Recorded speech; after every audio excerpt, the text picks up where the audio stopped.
Milliy kiyim bu bizning o'tmishimiz, bugunimiz va kelajagimizni bog'lovchi tilsimdir.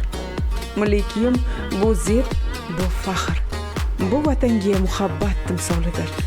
Biz o'zbek xotin-qizlari milliy kiyimlarimizni ardoqlaymiz va kelajak avlodga yetkazamiz.